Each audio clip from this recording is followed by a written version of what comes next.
sugar cone. All I found. Cut yourself up. Go again.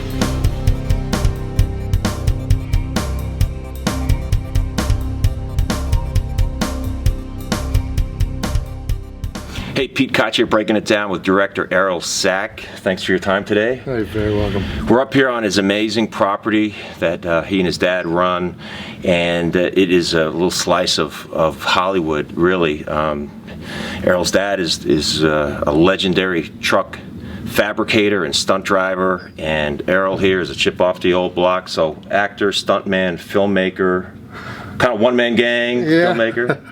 Thanks for spending some time. So tell me, how did you get started in the film business, making films? Well, it all started when I was watching movies when I was a little kid. And Popeye the Sailor Man, I loved Popeye, Robin Williams and Popeye. I mean, that was a great movie. Yeah. And I used to walk around with the little outfit and talk with a little pipe. And but I've always enjoyed being in front of the camera. So acting was your first love? Yeah, acting was my first love. Then I realized I need someone on the other end to film. Yeah. So, okay, well, where do I find one of those at 7 years old? So it's like, okay, I got to do it myself. So I remember getting one of my father's drivers, and he liked photography. Okay. I said, hey, I have this VHS camera. I need you to film. Okay, so we started filming these little films. What do you do? I go, well, I've got this wire from up here down to here, and an airplane's going to come down, and I'm going to light the smoke bomb, and then by the bottom there, we got to time it just perfect. We got to put some M80s in there, and when it hits the ground, it's going to blow up. So I used to film this little stuff, and then I'm going to put myself in this airplane that we have, and we're gonna put it together. All right, hold on. So you start out as an actor, you realize you need a director of photography. You're directing yourself, and you're building sets and effects. Yes. Which is a part of your resume we hadn't even gotten around to. You're an effects specialist. You blow things up safely for a living. Yes. Also. Yes. And what happened was I've always had that desire of being an actor, and as many movies I had worked on, I felt that it was a lot harder than I thought. I thought I could just be on a movie set and hey, you're perfect. Well, it doesn't really happen. It does, but it hasn't happened in my shoes. But so what happened is my father started a company, Water Trucks. And I started driving water trucks on movie sets, wet downs, and helping the pyro guys, and I started watching. By the way, for most people don't know, check this out. Next time you're watching a movie and there's a night scene and they're outside in a parking lot or a street, the street will be wet 100% of the time. Yeah. It's bone dry in the middle of the summer. And in that movie or TV show, the street, why is that? Why? It gives you more. It gives you more ambiance. It gives you more. What do they want? It's like putting smoke and putting a little environment. I forgot what they call that, but when you put smoke in a room, creating atmosphere. You're creating atmosphere, and when you put water on the ground, you're getting the reflection from all the lights, and it just adds so much more to it. And if you were to try to do it without wetting the pavement, it's sort of dull. It's sort of, it looks rarely like see it. You just rarely see it. You rarely see it. So, Water Trucks and what a company, one of the many companies that your father, George Sack, started, Excuse me. was. This is a very important part of Hollywood. It's a big part of Hollywood. So he created this company. He hires you to drive. You're getting experience on the sets. Yeah, and we had 18 water trucks at one time. Cow. And we were all going out on jobs. I mean, I worked on Waterworld, Barbed Wire, just these old Independence Day, and Jury Duty was one of my first jobs. I get to the job and I'm wetting the front of this court office, and Tia Carrera and Pauly Shore comes out, and it's like, oh my God, this is cool. And so there's that, and then we go on a movie set and they need to blow up a car. Okay, well, I'm going to be the guy to put it out. And that's what we did. I used to put these fires out. Oh, they used the same trucks? Yeah, the same trucks. Right. We're fire trucks for the studios. But we get paid pretty good. So I learned how tons of different special effects guys do their art. How do they blow up a car? How do they rig a window to break? How do they rig the trunk to blow and not hit anybody and do it completely safe? Squibbing. One of the first people I squibbed was Denzel Washington. Squibbed him right here. That must have been cool. And it was a blast. And it's fun to really spend a lot of time on your little explosion with blood coming out. And you want it to look perfect. And I mean, it's a split second deal, but all this time you are building this incredible sort of encyclopedia of information about Hollywood and making films. Yes. On all different levels. So, and at the same time you're acting and you're working quite a bit, I know, as an actor, and then you start to think, I want to take this to another level, right? Yeah. Now you're a creator. And right. By the way, I've worked on 2 web series with Errol, and we're going to talk about those. And so walk me through this. But you began with, I imagine, with the short films, and then worked your way from there. Yeah, I started with short films, and it was where I started creating these movies, and it's like, this is so much fun. And I've had people ask me, well, what do you want to do? It's like, well, I'm not sure, because I enjoy doing it all. I enjoy building the props. I enjoy making the film. I enjoy being the actor. I enjoy editing it. It's actually a solid deal. And then I realized sometimes I really like just sitting back and just directing everything. And it's really fun to watch people. And right now, that's more of my thing, directing these people and actors that are just great talent. And my main thing is letting these actors do what they do, because they bring so much. And I believe they're really hidden from a director. They don't let them fully do what they really want to do. And you were brought on to, I think, really add your creative talents to the web series Kill 'Em All. Yes. Kill 'Em All, Kansas City, created by Jesse Pringle. Yes. And you all can find that online, and I'll put that in the show notes. And then his second season was Kill 'Em All Los Angeles.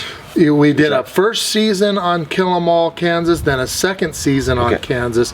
But the same year, I believe they did the second season, we were starting to work on the Kill 'Em All Season 1 Los Angeles. Kill 'Em All Los Angeles. So Jesse was very busy writing and doing all that stuff.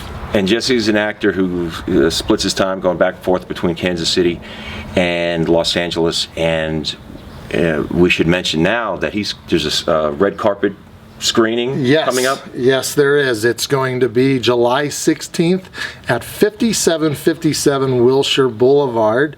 There's going to be an after party, but it's going to be a great time. Red carpet event. We've got a great host. It's going to host it, and we're going to watch Kill 'Em All. It's going to be great. So Kill 'Em All, and that's going to be fun. We're looking forward to that. We'll keep the folks posted on that. And then you and I had a chance to work together on your next creation, which was Haymaker. Yes, Haymaker. Oh, such a fun little series. And this is it's a unique bit of media work in that it combines filmmaking with, is it a comic book or is it a graphic novel? Yeah, I would say it's an odd type of comic book that no one's really seen before, but at the same time we've already filmed it, which we don't have to wait for the film to come out. You get to have both. You get to have the comic book and the film. Okay. So pretty neat deal. So we'll keep folks posted on that. That's Haymaker, Errol Sack, director, creator, writer, all around filmmaker, and he's taking the time to break it down for us today. What's next? Where do you go from here? Oh, well, working on a feature film. We're going to be working on something that I'm not used to doing, but children movies. Oh. G-rated movies is what we're actually signed up to do right now.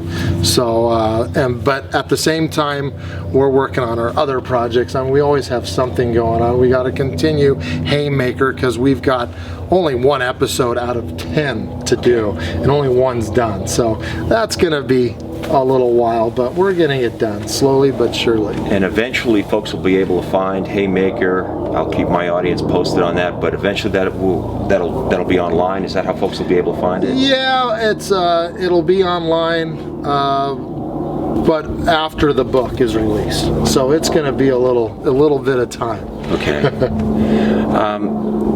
What is the